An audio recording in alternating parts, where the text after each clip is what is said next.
तो मेरे को पर्सनली जो मैंने ना जो भी इतने 2-4 पेपर दिए ना उसमें 4-5 चीज़ें समझ आई थी। एक तो है जो नोट्स है ना आपके, जो अभी अभी मैंने रमेश सर के नोट्स वापस पढ़े थे इंटरवल टाइम, इन्होंने बहुत अच्छे से अपग्रेड कर दिए उनको। मतलब फर्स्ट ग्रेड तक तो क्या नेट तक भी वो मेरे को लग रहा है बहुत सफिशिएंट नोट्स है वो। मैंने इनको बोला भी था, मैंने कहा सर यार तो नोट्स बहुत शानदार कर दिए, ऐसा इनको पढ़ रहा हूँ, मुझे लग रहा है फर्स्ट ग्रेड का पेपर तो आराम से निकाल सकते हो इन नोट्स साथ से। में कोराइटर ये भी है मेरा। मतलब मैंने उन्हें पढ़ा था, इन्होंने बोला आपने नेट में कुछ पढ़ा है तो आप ऐड करवाओ चीज़ें, तो मैंने बुक भी पढ़ी थी और नोट्स पढ़े थे, बहुत शानदार नोट्स है अभी इनके। तो अगर किसी को ये कन्फ्यूजन है ना कि यार ये नोट सफिशिएंट है कि नहीं है, तो ये तो कन्फ्यूजन आप छोड़ ही दो।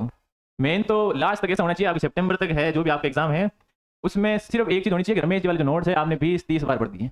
20-30 तो कम से कम बता रहा हूँ मैं। अगर किसी को रैंक मारनी है तो होना चाहिए 40-50 बार पढ़ दिया नोट्स। इतनी रफ्तार से पढ़ रहे हो, लास्ट तक तो आपको पूरा याद हो जाना चाहिए। दूसरी चीज़, जो रमेश सर अभी टेस्ट ले रहे हैं वो बहुत ही शानदार टेस्ट बनाए जा रहे हैं।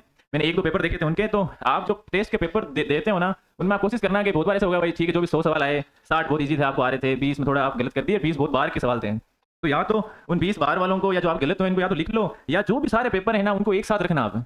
जो ऐसा होगा ना आपके, समझ लो अभी कोचिंग चल रही है, मार्च अप्रैल तक समझ लो आपका हो जाएगा समझ लो कोर्स जो भी, फिर लास्ट के 5-6 महीने होंगे ना आपके पास, उस टाइम आपने कोर्स पूरा कर रखा होगा, रिवीजन चल रहा रखा होगा ना, तो जो भी इतने सारे पेपर होंगे ना उनमें आपको सुबह फटाफट देखने हैं कौन से हार्ड क्वेश्चन थे, कौन से डीप क्वेश्चन थे। फिर जो डीप क्वेश्चन आते हैं ना वो रमेश सर से पूछा करो कि सर ये क्वेश्चन इसका आंसर ये क्यों हो रहा है, उसके कॉन्सेप्ट आप पता करने की कोशिश करो। क्या एक कॉन्सेप्ट पता करोगे ना उससे आसपास के 4-5 क्वेश्चन सही हो जाएंगे। ऐसा हो सकता है आपको बोले इधर घोने का दिमाग है, मेरे को बोलते थे, लेकिन तो मैं इनके पीछे पड़ जाता था। मैंने कहा सर कौन समझ आ रही हो, मैं घर भी पहुंच जाता था, मैंने कहा क्या मतलब है मेरे को बताओ, हिंदी में नहीं समझ आ रहा, इंग्लिश में बताओ, जैसा भी है बट मेरे को जानना होता था।